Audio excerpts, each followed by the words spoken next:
Coucou tout le monde, j'espère que vous allez bien. On se retrouve aujourd'hui pour une vidéo nouveauté. On va parler de pas mal de petites choses. On va d'abord aller chez R.E.M. Beauty qui est fraîchement arrivé chez Sephora. Spécifiquement dans la marque, aujourd'hui je vous parle des ombres à paupières liquides qui se présentent comme ceci, les lumineuses, ainsi qu'un rouge à lèvres. Maintenant la marque, je vous en ai déjà parlé dans le passé avec plusieurs produits, mascara, les blushs, d'autres rouges à lèvres. Donc si vous avez envie de voir d'autres produits en action de chez R.E.M., n'hésitez pas à regarder sur ma chaîne, il y en aura d'autres si vous voulez d'autres avis. Donc voilà. Ensuite, on va également aller chez Make Up For Ever avec le nouveau fond de teint HD Skin en poudre. Danessa Myrix. Vous voyez mon sourire avec les blushs, avec les nouveaux blushs donc de chez Danessa Myrix. Et alors en lèvres, je vous dis, je ne sais pas ce qui se passe pour le moment, il y a plein de produits lèvres qui me tentent. Fenty Beauty, la nouveauté, les liquides mat, et Dior, les nouvelles teintes des Dior Lip Maximizer. Voilà. Si vous avez envie de voir ce que je pense de tous ces produits, parce qu'il y en a un particulièrement où je suis restée un petit peu bof. Donc voilà, si vous avez envie de voir ce que j'en pense et comment j'ai fait ce look-ci, eh ben restez avec moi. Allez, c'est parti. Comme d'habitude, on va commencer avec le make-up des yeux. Pas mal de choses aujourd'hui dont je vais vous parler, dont R.E.M. Beauty qui est enfin arrivé chez Sephora France. Donc R.E.M. Beauty, c'est la marque d'Ariana Grande. Je vous ai déjà parlé plusieurs fois de la marque parce que j'avais commandé sur le site directement, le site américain. Quand on y commande, on y paye toutes les taxes et toutes les douanes, il n'y a pas de problème. Par contre, maintenant que la marque est arrivée chez Sephora, c'est beaucoup plus intéressant chez Sephora, c'est moins cher que sur le site. Donc voilà, si vous avez envie de voir plusieurs d'autres produits que ceux que je vais vous présenter aujourd'hui de la marque, allez voir dans mes vidéos, il y en a où je vous parle des blushs qui sont pour moi parmi mes plus beaux blushs crème, je les adore. Il y a des rouges à lèvres que j'aime beaucoup aussi qui sont les classiques lipsticks, je les adore. Je vous en reparlerai quand on arrivera à l'étape rouge à lèvres, c'est pas tout de suite. Mais donc j'ai commandé chez Sephora dans la marque R.E.M. Beauty des produits que je n'avais pas encore pu commander, les ombres à paupières liquides, puisque c'était un des produits qui ne pouvait pas nous être expédié en Europe. Et donc ça, je voulais absolument les tester, vous savez que j'aime beaucoup les monos. J'ai pris deux teintes, alors ils sont déclinés en mat et en lumineux, pas été, ça c'est ce que je vais vous montrer aujourd'hui. Les mats, je pense qu'il y a à peu près 5 teintes et il n'y en a aucune qui m'a accroché réellement. Je suis allée voir des vidéos de Ali Glines, je ne sais pas si vous la suivez, c'est une américaine qui a testé beaucoup de choses de la marque et donc elle a swatché ses ombres à paupières et soit c'était trop clair, soit c'était trop rose, il n'y en a pas une qui m'a accroché, donc bref, pas de mat aujourd'hui mais des lumineux. Alors, ce sont les Midnight Shadows, ils existent en 8 teintes et ils se vendent au prix de 17 €. Honnêtement, d'un point de vue général, le rapport qualité-prix de la marque est très bon. Déjà, c'est l'idée que je m'en étais faite quand j'avais commandé sur le site officiel, mais en plus maintenant avec les prix qui sont pratiqués chez Sephora, je vous assure, enfin pour moi, les produits que j'ai pu tester comme les blushs ou les rouges à lèvres par exemple, je trouve que le rapport qualité-prix est excellent. J'associe un petit peu dans ma tête la marque à Rare Beauty, où je trouve que là aussi on a un super bon rapport qualité-prix, des beaux packaging. Bref, je m'étale comme d'habitude les Midnight Shadows de chez R.E.M. J'en ai pris donc deux teintes, je vous ai fait des swatchs, je vais comme d'habitude diminuer l'intensité de la lumière. Voilà, alors, vous avez ici la teinte UFO et ici la teinte Fembot. Alors, UFO est beaucoup plus opaque que Fembot qui a plus un rendu, j'ai envie de dire, presque topper. Mais comme vous le voyez, j'espère que vous allez voir les reflets. C'est vraiment avec des reflets bleus, je crois pas, peut-être que si je m'éloigne, ouais. Il y a vraiment des reflets bleus, roses à l'intérieur, c'est très joli. Le UFO, donc le bronze à côté, est magnifique. Vraiment, ça c'est vraiment le genre de teinte que je vais adorer porter au quotidien. Celui-ci est un petit peu plus spécial, mais il va vraiment apporter, je pense, parce que je ne les ai pas encore testés, ça va être un crash test avec vous. Il va vraiment apporter cette touche peps, ce bleu, cette touche un peu différente. Mais comme je vous dis, je trouve qu'il y a une différence d'opacité. On voit clairement bien les paillettes à l'intérieur, c'est très joli. Une de mes amies a acheté deux autres teintes, dont la champagne et celle un peu plus rose-rouge. Et elle me disait que celles-là sont plus métallisées, un peu moins scintillantes que celle-ci, particulièrement que la UFO, puisqu'elle a aussi la UFO. Voilà, comme ça vous savez tout. Donc voilà, on va utiliser ça aujourd'hui, on va utiliser celle-ci. Encore une chose à vous dire, je trouve, alors à voir à l'usage, hein, mais j'ai un peu plus de mal à faire sortir de produits de celui-ci. C'est pas comme s'il était sec, hein, mais je dois vraiment aller, voyez, chercher comme ça le produit pour avoir quelque chose sur l'applicateur. Donc on va voir comment ça se passe aujourd'hui. Je ne sais pas encore comment je vais les appliquer. On va tester, je vous rapproche. Alors on va compléter ces monos avec une palette. J'ai pris la Smoke and Mirrors de chez Gloss Gods. Je vous avais parlé de cette palette que j'aime beaucoup. Et je vais mélanger ces deux teintes-ci ici, Pebble et Stepping Stone, pour essayer de faire une petite teinte de transition légère, un peu rose mauve comme ça. J'ai oublié de vous dire, j'applique ça avec un pinceau E35 de chez Sigma. Alors, il y a 2-3 petites choses qui me font peur avec ces ombres à paupières. Enfin, peur, j'exagère. D'abord, j'espère de ne pas faire de réaction allergique. Parce que ces derniers temps, quand j'ai utilisé, mais vous savez que j'ai eu les yeux extrêmement sensibles pendant toute une période. Ça va un peu mieux, c'est pas encore parfait. Mais par exemple, les liquides Lurex de Lisa Eldridge, le Interstellar de Linda Alberg, j'ai eu des réactions avec eux, je pleurais énormément. Donc, j'espère, comme ce genre de texture se rapproche un petit peu, que ça ira.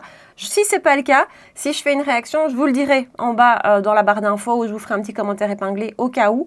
Donc on va tester, ça c'est la première chose. Et ensuite, je ne sais pas comment l'appliquer parce que Ali Glines justement disait qu'elle allait l'appliquer plutôt sur la main et ensuite qu'elle venait l'appliquer sur la paupière. Sauf que j'ai l'impression qu'il y a tellement peu de produits qui se déposent sur la main que je vais peut-être avoir du mal. Donc on va faire les deux, on va essayer d'appliquer direct sur la paupière, voir ce qui se passe. Je prends mon miroir à côté parce qu'à mon avis par contre il ne faut pas traîner parce que j'ai l'impression que ça se fixe à une vitesse VV'. C'est très léger, c'est vraiment plutôt un topper. Hein. J'aurais dû à mon avis mettre un fard en dessous et je vous répète, j'ai du mal à avoir du produit sur l'embout, donc j'y reviens encore. Il y a vraiment des reflets bleus, roses. C'est très joli au niveau des reflets. Là, ça commence à se construire quand même. Par contre, ce que j'aime un peu moins, c'est que vous voyez, on dirait que j'ai rien mis sur le coin externe. Alors, quand je tourne, je pense que ça se voit, mais... Bon, de toute façon, on va retravailler le coin externe. Hein. Tout de suite.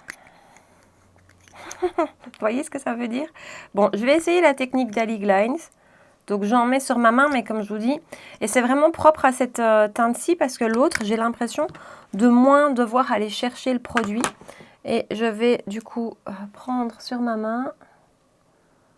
C'est pas forcément plus facile. C'est pas le plus évident. Alors, on va faire encore autrement. On va appliquer sur la paupière. Et puis on va essayer de travailler ça au pinceau. Ce sera peut-être la meilleure technique en fait. Après, le rendu est très joli, mais j'aurais clairement dû l'utiliser en topper. À mon avis, vous faites un make-up avec et puis vous prenez au doigt quelques petites touches et vous venez rapporter les petites touches et ça va faire son effet. Mais appliquer comme ça sur toute la paupière, je suis pas bluffée. Ah, c'est vraiment une première impression. Hein. C'est rare que je vous fasse des crash tests comme ça. Après, ça va, ça se travaille. Hein. Ça se fixe assez vite, mais quand même, on a le temps de le travailler. Bon, après, à mon avis, avec un crayon, un coin externe, ça va être un peu plus... Mais je suis pas... je vais terminer mes phrases. Hein. Mais je suis pas... Voilà, je suis pas transcendée, là, tout de suite. À mon avis, j'aurais préféré avec UFO, qui, je vous dis, est plus opaque. Celui-ci, pour moi, c'est un topper. J'aurais pas dû l'utiliser comme ça. Bon, au moins, on voit le rendu. On va essayer un petit peu de construire tout ça, d'arriver à quelque chose. Je vais prendre Smoky, qui est juste ici dans ma palette Gloss Gods, avec un pinceau E27. C'est un plat de chez Sigma, toujours. Et je vais travailler mon coin externe. Ça change quand même déjà tout, hein, pour vous montrer le avant-après. Ensuite, je vais reprendre mes deux teintes que j'ai utilisées en transition. Je les mélange. Et avec un 13 de chez Reefer, je vais retravailler les bords, en fait. Bon, écoutez, je suis pas convaincue. En tout cas, par cette teinte, je suis pas convaincue. Je trouve qu'en plus, c'est difficile d'avoir un rendu homogène sur la paupière. Voilà, c'est mieux hein, quand on construit et qu'on fait un coin externe et compagnie. Mais je pense pas que c'est une teinte que je vais beaucoup utiliser. Je vous reviendrai sur l'autre. Je vais l'utiliser là dans la semaine qui vient si j'ai pas de réaction allergique. Je vous en reparlerai dans les top et flop, que ce soit un top ou un flop. Mais cette teinte-ci, ici, qui s'appelle Fembot, n'est pas un top. Ça, je peux déjà vous le dire. Écoutez, je vais arrêter là pour le make-up des yeux parce que j'arrive pas à grand-chose. Enfin, voilà, c'est pas une horreur, mais c'est loin d'être un coup de cœur. J'ai l'impression qu'on a du mal à avoir un rendu homogène. Il y a des endroits, j'ai l'impression que je devrais en rajouter. Si j'essaye d'en rajouter, ça déplace, il se passe pas grand-chose. Euh, voilà, je vais faire un ras de cils hors caméra, je vais peut-être déjà mettre le mascara et puis on continue avec le teint. Bon, c'est mieux avec tous les ras de cils, les muqueuses, tout ça. D'ailleurs, je vais quand même vous dire ce que j'ai utilisé. Make Up Forever Aqua XL Noir Mat en muqueuse supérieure et en ras de cils. J'ai utilisé Maybelline Tattoo Liner Intense Charcoal, ouais, 901. Voilà, par contre, ce que je peux vous dire, c'est que je pense qu'au niveau tenue, ça va être irréprochable parce que j'ai eu beaucoup de mal à retirer mes swatchs sur ma main. Voilà, c'est mieux comme ça, mais j'ai pas eu ce waouh, j'ai pas eu ce waouh. Allez, on continue avec le teint. Je vais d'abord appliquer ma base de chez Forever, de chez Dior, la Matte Velvet qui vient de sortir récemment, que j'aime beaucoup. Ensuite, correcteur de chez Givenchy en teinte pêche pour venir tenter d'essayer de corriger tout ça. Alors pour l'anti-cerne aujourd'hui, oui je n'y suis pas encore, mais je vous dis déjà pendant que j'applique le correcteur, j'avais prévu de vous parler à la base du nouvel anti-cerne de chez Tom Ford. Je ne sais pas si vous l'avez vu passer, c'est un anti-cerne en stick, j'avais prévu de vous parler de ça. Et puis en fait hier je vous ai filmé la vidéo de chez Kiko, la nouvelle collection printemps de chez Kiko. Et écoutez, j'ai été scotchée, mais vraiment par la tenue de cet anti-cerne. Donc aujourd'hui, j'ai vraiment très envie de le retester. Donc je vous parlerai de Tom Ford le mois prochain. Mais aujourd'hui, je vais vous reparler de Kiko. Parce que vraiment, hier, j'ai été très étonnée. Alors, voilà, avec le correcteur, ça va un petit peu mieux. Je vous le dis à chaque fois, ce correcteur, pour moi, pourrait être un peu plus pigmenté, un peu plus correcteur. Mais à côté de ça, j'aime beaucoup sa finesse. Donc, voilà. Donc, je vous disais, on va retester ceci. Le Radiant Concealer de chez Kiko.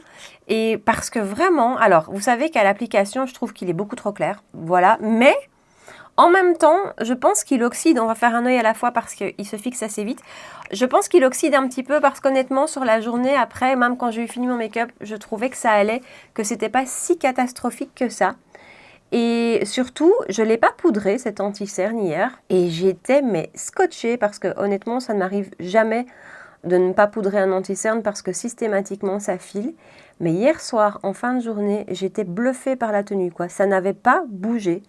Donc, j'avais super envie ce matin de le retenter. Donc, on va voir ce que ça va donner aujourd'hui. On va voir si hier, c'était un coup de bol ou pas. Voilà, j'ai juste mis mon contour de l'œil en dessous, pas de préparation particulière. Chez R.E.M., j'ai aussi acheté le petit baume. Vous avez vu le petit baume pour appliquer justement avant l'anti-cerne qui est censé venir lisser et tout ça. Je ne l'ai pas encore testé. Et ça, clairement, j'ai envie de prendre plusieurs jours pour le tester avec plusieurs anti-cernes et tout ça. Mais je vous en parlerai le mois prochain. Alors, donc, pour revenir sur le Kiko, honnêtement, voilà, comme hier, première impression, trop clair, mais je vous dis, au fur et à mesure de la journée, ça a été. Et alors, il est complètement fondu. Et vraiment, quand vous l'appliquez, je trouve que c'est une texture qui est assez épaisse. Et vous sentez qu'elle se fixe, en fait. C'est pour ça qu'hier, je me suis dit, ok, je vais tenter de ne pas le poudrer. Ce qui est assez rare, encore une fois, je me répète. Mais je sentais que ça allait, que ça se fixait. Et alors là aussi, je trouve que c'est une texture qu'on a envie de travailler au doigt, en fait. Comme elle est un petit peu épaisse, j'ai vraiment envie de la travailler au doigt et de la tapoter plutôt que de l'étirer. Vraiment de la faire imprégner la peau, la fusionner avec la peau. Et ensuite, moi j'aime toujours bien finir avec un coup d'éponge. Et donc voilà le rendu de l'anti-cerne. Ça s'est passé exactement comme hier au niveau de l'application. Normalement, si je n'ai pas oublié, sous ma vidéo Kiko, je vous ai déjà mis un commentaire épinglé. Je referai ça aujourd'hui. Je vous remettrai un commentaire et quoi qu'il arrive, on en parle dans les tops et flops du mois. Mais j'avais vraiment envie de retester. On continue, vous l'avez peut-être compris puisque j'ai mis mon anti-cerne avant. On va parler d'un fond de teint poudre et donc je vais mettre d'abord une touche du baume de chez Danessa Myricks. Comment il s'appelle exactement? Je ne sais plus. Je ne sais plus le nom de ce produit. Je ne l'avais plus utilisé depuis super longtemps. J'ai la teinte Light 1 et je l'ai ressorti ces jours-ci. Et j'aime beaucoup. En fait, vraiment pour le moment, je fais retourner tous mes produits crème. Enfin, retourner. J'essaye de tous un peu les réutiliser.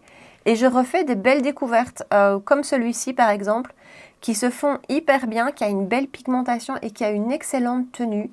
Donc voilà, j'avais envie aujourd'hui de le réutiliser avec vous puisqu'on va utiliser un blush de chez Danessa Myricks. Et donc pour le blush, on va aller chez Danessa Myricks qui vient de sortir des blushs dans sa gamme Yummy Skin. Et vous savez à quel point j'aime la gamme Yummy Skin pour le teint. D'ailleurs, regardez, je tends le bras et j'y suis.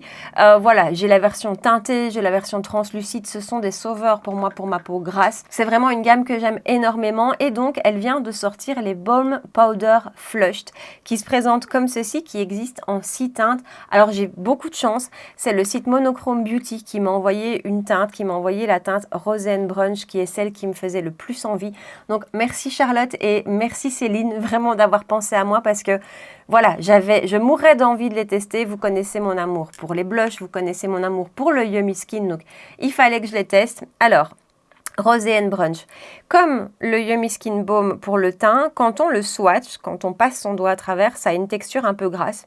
Mais dès qu'on le travaille, ça se transforme en poudre. Voilà Rose and Brunch.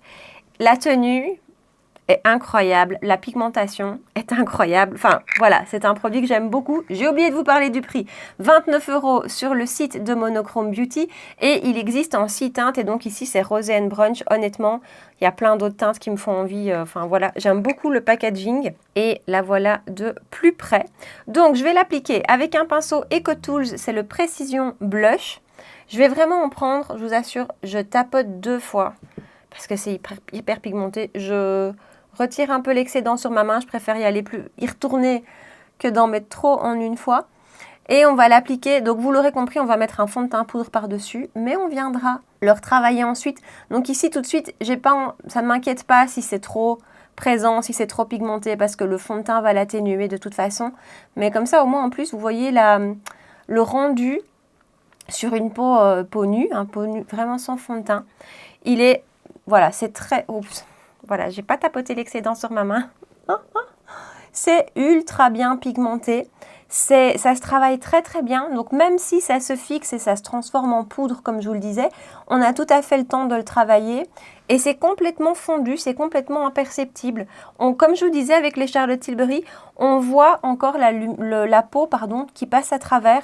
C'est très joli, c'est très facile à utiliser. Déjà, je trouve qu'une texture baume, une texture crème est plus facile à utiliser qu'une texture liquide en général. Mais alors celle-ci, c'est génial. Et alors la tenue de ce truc, c'est vraiment super. Alors, comme ça fait partie de la gamme Yummy Skin qui a quand même à l'intérieur de l'Oxalate, ici aussi, on a de l'Oxalate à l'intérieur. Vous allez peut-être me demander si c'est asséchant ou pas. Pour moi, pas. Ne perdez pas de vue que j'ai une peau hyper grasse. Donc, je n'ai pas de zone de sécheresse. Je ne me rends pas compte et j'ai pas pu tester le produit sur une autre peau, sur un autre type de peau. Donc, j'ai pas du tout l'impression que c'est asséchant. Absolument pas. Ça ne marque rien. Mais voilà, je ne sais pas vous faire de retour sur une peau sèche. Mais la couleur Rose and Brunch, elle est juste sublime. On va passer au fond de teint. Alors, avant d'appliquer le fond de teint, je vais appliquer ma poudre de chez Huda Beauty. Parce que le fond de teint dont je vais vous parler aujourd'hui, c'est un fond de teint poudre, mais je brille assez fort avec lui. Et je parlais avec l'une d'entre vous, avec Stéphanie, qui a une peau un petit peu comme la mienne, et elle me disait, applique ta poudre de finition avant. Et c'est vrai en fait. C'est une astuce dont je vous avais parlé dans une vidéo astuce pour peau grasse. Et en même temps, je n'y pense jamais. Donc bref, et j'ai vu une grosse différence, honnêtement. Donc... comme en plus on va travailler avec une matière poudre, il n'y a vraiment pas de risque que ça fasse de conflit produit poudre, produit liquide. Donc voilà, c'était ma poudre de chez Huda Beauty en teinte cupcake. Il y a des choses qui ne changent pas. Et on va passer chez Make Up For Ever avec le nouveau HD Skin Matte Velvet. Alors, ce fond de teint est arrivé chez Sephora et puis il a disparu. J'ai eu le temps de l'acheter, mais je crois que Sephora s'est un petit peu planté et l'a mis en ligne un peu trop vite puisque quand ils l'ont mis en ligne, il n'était même pas sur le site de Make Up For Ever. Donc c'est un fond de teint poudre flouteur imperceptible 24 heures. Il existe en 20 teintes, il se vend au prix de 39,90 € sur le site de Sephora. Ils nous disent donc longue tenue, effet floutant. J'ai pris la teinte 1R12, l'éponge vient de tomber, qui est la teinte que j'utilise dans le HD Skin liquide et honnêtement, ça marche super bien. Donc voilà, d'un point de vue teinte, je suis assez contente. Je vais vous faire un swatch. Vous n'allez peut-être pas voir grand-chose. Vous allez sûrement rien voir. C'est vraiment un sous-ton rosé. Je dirais peut-être que si je dois le comparer à la teinte du liquide, que le liquide est un petit peu plus foncé que celui-ci. Mais voilà, moi j'en suis vraiment ravie. Vous avez une petite éponge qui vient avec que je n'utilise pas, vous le savez, sauf pour les retouches. Ça, je trouve ça pratique pour les retouches, mais sinon, je n'utilise pas. Ça se présente comme ceci. On a un petit miroir. Et on va attaquer, je l'applique à l'éponge, une éponge humidifiée classique. C'est vraiment ce que je préfère, je trouve le plus joli rendu. Et je vais l'appliquer de ce côté-ci dans un premier temps. Alors vous savez à quel point je suis dans ma période fond de teint poudre en ce moment. Donc quand j'ai vu que Make Up For Ever en sortait un nouveau, je savais que j'allais craquer. Je n'ai pas testé la première version parce qu'il y a eu une autre version d'un fond de teint poudre chez Make Up Forever, donc je ne sais pas vous les comparer. Par contre, ce que je peux vous dire, c'est que celui-ci, la première fois où je l'ai appliqué, je me suis dit, waouh, le rendu sur le grain de peau est super beau. Alors, voilà son rendu, appliqué uniquement de ce côté-ci à l'éponge. On va l'appliquer ensuite au pinceau. Je voulais vous montrer, je vais essayer de vous rezoomer par la suite sur mes pores ici pour que vous ayez vraiment une idée. Les pores sont hyper floutés. Voilà, si on compare à ici où vraiment j'ai des pores assez apparents, assez présents, ici c'est vraiment flouté. J'ai pas insisté, j'ai pas mis 10 couches. Vous avez vu, j'ai fait ça assez vite et le rendu est magnifique. Ça unifie, c'est super beau. De l'autre côté, je vais l'appliquer au pinceau. Honnêtement, c'est joli au pinceau aussi, mais je préfère ces derniers temps les appliquer à l'éponge. Je trouve que ça va encore plus vite en fait. Et c'est plus fondu aussi à l'éponge. Maintenant, si vous êtes une fan des pinceaux, ça se passe très très bien. D'ailleurs, je ne vous ai pas dit, c'est le 104 Buffer de chez Zoeva. C'est un super pinceau, que ce soit pour les fonds de teint liquides ou pour les fonds de teint poudre, je le trouve génial. Et c'est un fond de teint, si vous le travaillez un petit peu comme ça en mouvement circulaire, vous voyez, vraiment pour le faire fusionner avec la peau, il vient complètement effacer vos pores. Non, j'exagère avec effacer vos pores. Mais il vient vraiment les atténuer très très fort. Donc son rendu est super joli. Et donc voilà le rendu à l'éponge et au pinceau. Vous voyez, c'est unifié, c'est flouté, c'est joli, c'est vraiment un très beau rendu. Je vous incorpore maintenant des vidéos d'un wear test que je vous ai fait au bout d'à peu près 9 heures et vous allez voir que je brille quand même très fort. Alors ça, pour moi, ça a été son bémol, c'est que je trouve que pour un fond de teint poudre, il me fait fort briller, plus que le MAC ou plus que le Bare Minerals par exemple, même peut-être plus que le Catrice que j'ai testé récemment, que j'aime beaucoup aussi celui-là. Mais en faisant ce que j'ai fait juste avant, donc en mettant la poudre avant, il y a une grosse différence et je brille, mais vraiment, hein, nettement moins. Donc finalement, je retire ce bémol que j'avais dit parce que il suffit juste d'inverser l'ordre et que ça se passe super bien. Il a un magnifique rendu et d'un point de vue tenue, il est impressionnant. Même si on brille, même si le sébum passe à travers, la tenue est géniale, que ce soit au niveau du menton, que ce soit au niveau du nez, des ailes du nez, il ne bouge pas. Un petit peu comme le KVD, on n'est pas du tout dans le même produit, ni dans la même couvrance, ni quoi que ce soit, mais c'est aussi ce que je retiens du KVD, c'est que même si mon sébum passe à travers largement et que je brille beaucoup, la tenue est impeccable, il suffit juste de faire une petite retouche. Donc voilà, ce fond de teint-ci, je l'aime beaucoup. Je reprends mon éponge parce que voilà, j'ai juste envie de repasser un petit coup de ce côté-ci à l'éponge. Je vous dis, je trouve qu'à l'éponge, ça a un rendu encore plus fondu. Voilà. Après, les textures poudre, je sais, hein, je vous en ai parlé beaucoup ces temps-ci. Je vais arrêter. Hein. Maintenant, c'est fini.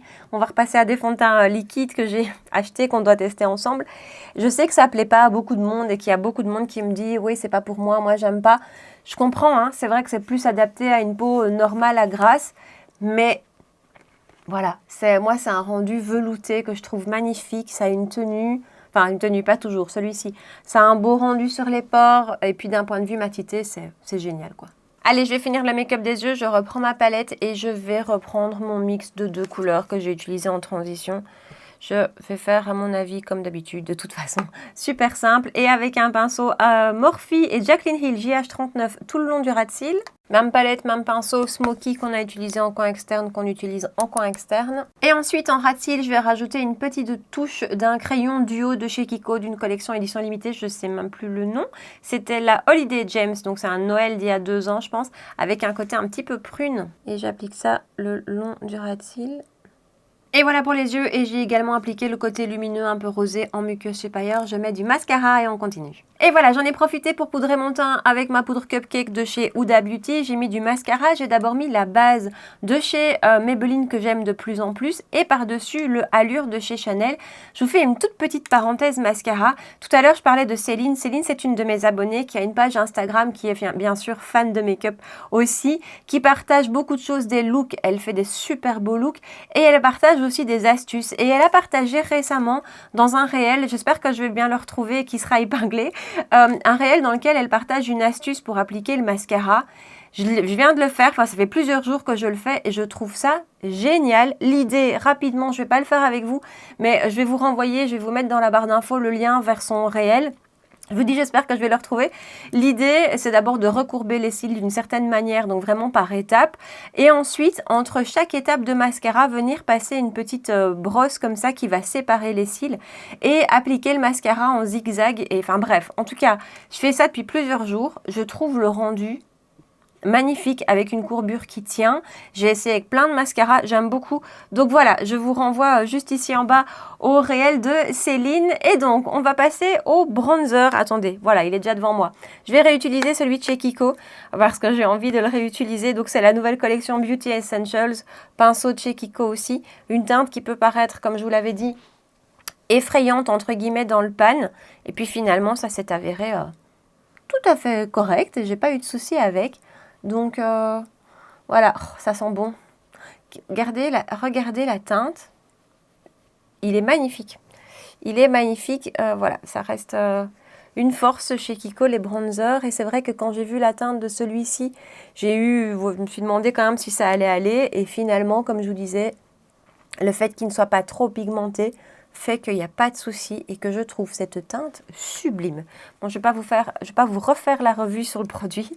Si vous avez envie de voir la vidéo précédente, c'était sur la collection Kiko. Et voilà pour le bronzer et on va réappliquer un petit peu de blush. Et c'est là que je voulais vous montrer que cette nouveauté de chez Danessa Myrix, en plus, fonctionne sans problème par-dessus un teint poudré. Et ça c'est génial. Donc voilà, les textures liquides en général, c'est plus délicat quand même par-dessus un teint poudré, mais toutes les textures crème ne fonctionnent pas et lui, il fonctionne. Alors, je vous conseille pas de tirer la matière, faut pas non plus déconner, mais si vous tapotez comme ceci, il n'y a pas de souci, ça s'applique super bien et vous voyez la pigmentation de la chose.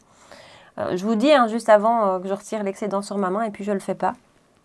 C'est bien pigmenté, mais c'est très très beau. J'adore ce blush. J'adore. On va mettre une touche d'highlighter, c'est celui de chez Rare Beauty, teinte Mesmerize. Et avec le pinceau Ariel Morphe A14, ça se passe hyper bien. Je vous avais dit que je préférais l'appliquer au doigt, clairement. Mais avec un petit pinceau comme ça qui est... ce miroir est tout petit quand même. Un peu plus dense, eh ben, ça se passe super bien. Là aussi, on va doucement sur la quantité parce que c'est bien pigmenté. Ces highlighters. Non mais... bref. Je les adore. Allez, on passe aux lèvres et là, j'ai 3 produits lèvres dont je vais vous parler. Ces derniers temps, je trouve qu'il y a plein de sorties lèvres. Tout me fait envie. Quand j'ai vu hier le nombre de produits lèvres que je voulais tester, dont je voulais vous parler, je me suis dit, ok, on va en faire plusieurs à la fois. Parce que vraiment, d'abord celui-ci, par exemple, les nouveaux Dior Lip Maximizer qui se vendent au doux prix, je suis ironique, de 44 € sur le site de Sephora. De nouveau, pour ces marques-ci, faites votre shopping. Si je ne me trompe pas, je les ai vus à 26 € sur Tendance Parfum. Donc, différences de prix sont énormes. Bref, ils ont étendu leur gamme de teintes et maintenant, il y a des teintes qui s'appellent intenses et qui donc sont plus pigmentées. J'ai ici la 009, je vais commencer par vous la swatcher. Et donc ce sont des gloss qui ont un côté repulpant. Le packaging est sublime, je vous ai même pas montré. Voilà la teinte une fois swatchée. Et vous voyez effectivement ce sont des gloss qui ont une belle pigmentation. Packaging...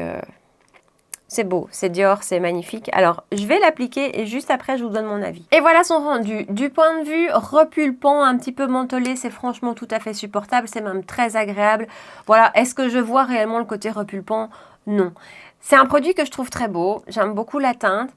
Mais je ne sais pas pourquoi je suis un petit peu déçue. Alors vous allez me dire que je suis chiante parce que c'est vrai que ça reste un gloss et qu'il ne fallait pas en attendre des miracles non plus. Mais je pense que j'espérais qu'il allait un petit peu laisser une teinte sur la lèvre, un tout petit peu. Or, c'est vraiment pas du tout le cas. Donc voilà, il n'y a aucune tenue, ça reste un gloss, mais ça ne teinte pas du tout la lèvre. Et donc voilà, je l'ai eu avec moi plusieurs jours pour aller bosser et tout ça, mais il faut en remettre tout le temps. Comme un gloss, je sais, c'est normal. Je sais pas pourquoi je m'attendais à ce que ça teinte un petit peu la lèvre. La couleur ici est très jolie. Effectivement, c'est plus pigmenté qu'un gloss, donc ça, j'aime bien. Mais voilà, à la base, j'ai failli en acheter, et heureusement que je me calme parfois, j'ai failli en acheter 3 d'un coup. Et voilà, maintenant que j'en ai un, je suis contente, mais j'en rachèterai pas d'autres. Donc voilà, c'était le premier produit lèvres pour aujourd'hui. Je le retire et on continue. Alors les 2 autres dont on va parler aujourd'hui, je ne les ai pas encore testés, je les ai reçus hier. On repart chez R.E.M. Beauty. Alors ces rouges à lèvres-ci, je ne les avais pas encore testés. Je vous dis... Attendez, je prends, voilà, vous voyez, ils sont juste à côté de moi. Ceux-ci qui sont les classiques lipsticks, je les adore. Ce sont des rouges à lèvres crémeux qui sont hyper agréables, hyper bien pigmentés, qui ont une bonne tenue pour des crémeux. Donc ceux-là, je les adore, mais ceux-ci, ce sont les On Your Color, sans l'accent. Packaging dans l'idée d'REM, hein. Voilà, par contre, par rapport à l'autre, voilà, il est la différence. Un petit peu gros quand même celui-ci, toujours autour du thème un petit peu de l'espace.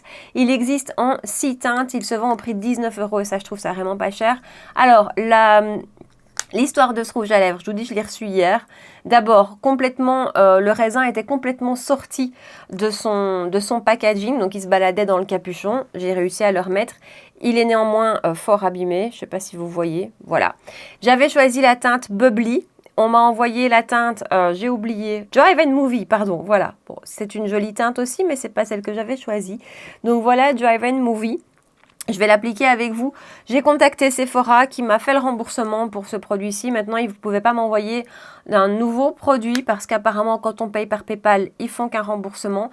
J'aurais préféré un remplacement parce que je ne vais pas recommander juste Bubbly parce que vous savez que j'ai des frais de port chez Sephora. Bref, on va regarder Drive and Movie. Je vais faire attention parce qu'il reste néanmoins très fragile. Mais on va appliquer celui-ci. Et lui, normalement, a un fini mat. C'est hyper agréable. C'est vraiment un fini mat. Enfin, alors le fini est mat, ok. Par rapport à ceux-ci, par exemple, ceux-ci sont effectivement un petit peu plus crémeux, plus lumineux. Mais par exemple, au niveau texture, ça est aussi confortable que ceci. C'est hyper confortable. C'est hyper pigmenté. J'ai fait ça quasiment en un passage et j'aime beaucoup la couleur finalement. Donc vous voyez comme quoi ça a du bon. J'aime beaucoup la couleur. Il existe en 6 teintes, hein, je ne sais pas si je vous l'ai dit. Je serais capable d'en recommander une autre. J'aime beaucoup. Pour 19 € et c'est là aussi où ceci par exemple, je crois que c'est aussi 19 €. Excellent rapport qualité-prix. J'aime beaucoup cette teinte. Je vais l'enlever presque à contre-cœur parce qu'en plus je trouve qu'elle va bien avec le reste, mais je vais vous parler d'encore un nouveau produit lèvres. Après, ce sera tout. Alors, c'est rare en plus que je vous fasse des crash tests, mais ici, au niveau des teintes, ça se prêtait bien avec ce que je voulais faire au niveau des yeux. Mais du coup, j'ai pas encore de recul sur la tenue de ces produits. Comme d'habitude, on refait le point de toute façon en fin de mois. Fenty Beauty Rihanna a sorti une nouvelle gamme de rouge à lèvres, les Icon Velvet Liquid Lipstick, qui sont sortis spécialement pour le Super Bowl, je pense en tout cas quasiment en même temps. Le packaging est super beau. L'insigne Fenty là, il est holographique, il est juste dingue. C'est le packaging, je le trouve superbe. Il existe en 5 teintes, il se vend au prix de 29 € et donc on a un applicateur assez classique et je vais vous faire un swatch. J'ai pris la teinte Riri. De nouveau, c'est à cause de Céline dont je vous parlais, qui l'a montré en story. Je me suis dit, cette teinte est dingue. Teinte Riri. Les autres teintes ont l'air très jolies aussi, nettement plus soutenues. Celle-ci, je pense, on va voir, je l'ai essayé une fois, c'était très beau, va être, à mon avis, assez facile à porter. J'applique ça. Alors, je teste un nouveau shampoing aujourd'hui, mais ça sent bon. Je pense que je vous en parlerai peut-être dans les top et flop. Bref, voilà le rendu du rouge à lèvres. Voilà le rendu de Riri. Alors, j'ai l'impression que d'un point de vue texture, il faudrait que je recompare. Ça me fait un petit peu penser au lip soufflé de Rare Beauty. Vous voyez cette texture qui est en fait hyper facile à travailler parce que c'est pas un rouge à lèvres mat liquide, vraiment très liquide où il faut faire très attention. Ici, comme on a cette texture un petit peu soufflée, ça s'applique mais hyper facilement. Franchement, c'est... Voilà. Niveau pigmentation... top, j'ai pas dû repasser, mes cheveux font des caprices, j'ai pas dû repasser, vraiment j'ai fait ça en un passage. Pour l'instant, je pense que c'est encore en train de se fixer, je le sens pas du tout. Je ne le sens absolument pas sur les lèvres, je trouve que la couleur est super belle. Elle est peut-être pas très printanière, peut-être qu'elle va étendre sa gamme de teintes. Il y en a une autre plus claire que celle-ci, dans les roses aussi, mais j'avais un peu peur que ça fasse un peu malade, donc à voir. Mais celle-ci, je la trouve super belle. Et là aussi, de toute façon, je vous tiens au courant en fin du mois, mais ma première seconde, parce que je l'ai déjà testé une fois, impression est... génial. Franchement, j'adore. Bon, allez, comme d'hab, récap sur les nouveautés dont je vous ai parlé aujourd'hui. REM Beauty. J'aime bien le look final. Franchement, je trouve que c'est joli. J'aime bien le look final, mais j'ai pas trouvé que c'était un produit facile à travailler. Cette teinte-ci, en tout cas, je vais tester celle-là. Je vous reviens au sujet de celle-là parce que déjà, au swatch, c'est différent, je vous l'ai dit. Mais celle-ci, Fembot, je la trouve pas super facile à travailler. Alors, est-ce que j'ai eu un produit défectueux ? Un petit peu sec, je sais pas, mais même en l'appliquant, j'ai du mal à avoir une certaine opacité. Pour moi, c'est plus un topper. C'est pas un produit facile, donc c'est pas une horreur, mais j'ai pas eu le coup de cœur que je m'attendais à avoir. J'espère que je l'aurai avec UFO.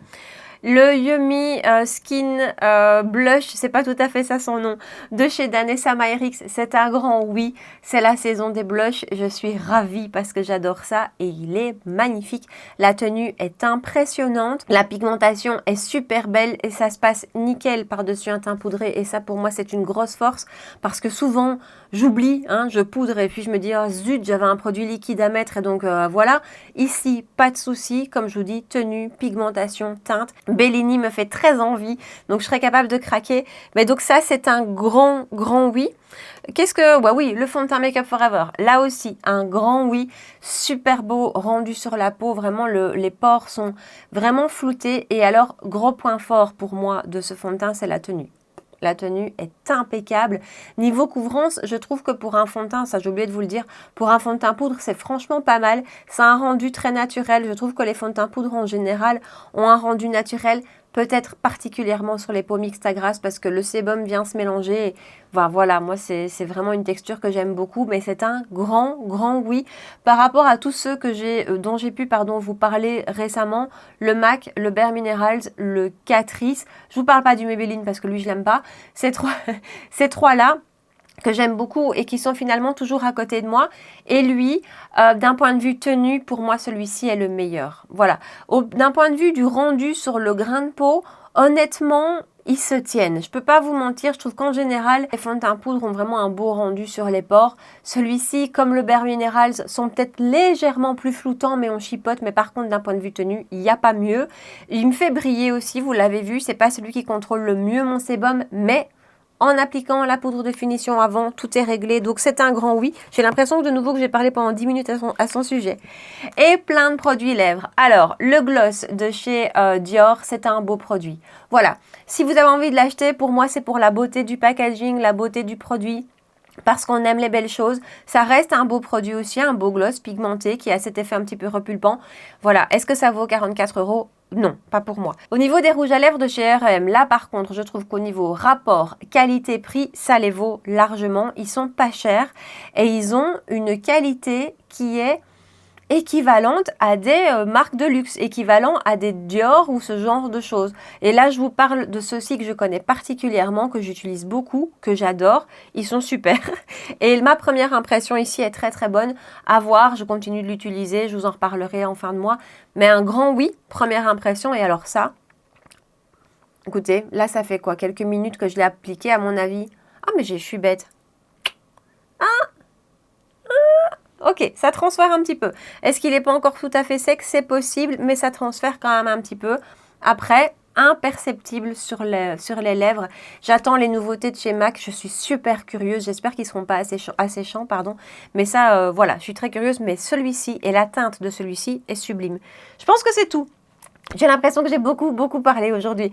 Voilà pour la vidéo du jour. Partagez-moi dans les commentaires. Dites-moi si vous avez testé ces nouveautés, ce que vous en pensez. Est-ce que R&M vous tente? Et si oui, qu'avez-vous découvert? Je vous attends ici en bas. Comme d'habitude, si vous avez aimé la vidéo et si vous avez passé un bon moment avec moi, n'oubliez pas de me laisser un petit pouce bleu, de liker la vidéo, de me rejoindre sur Instagram pour qu'on puisse papoter ensemble. Et si ce n'est pas encore fait, de vous abonner à ma chaîne de rendez-vous make-up par semaine. Mercredi soir, 19 h, dimanche matin, 9 h. Voilà. En attendant, prenez bien soin de vous et je vous dis à très bientôt. Ciao. Ik weet niet.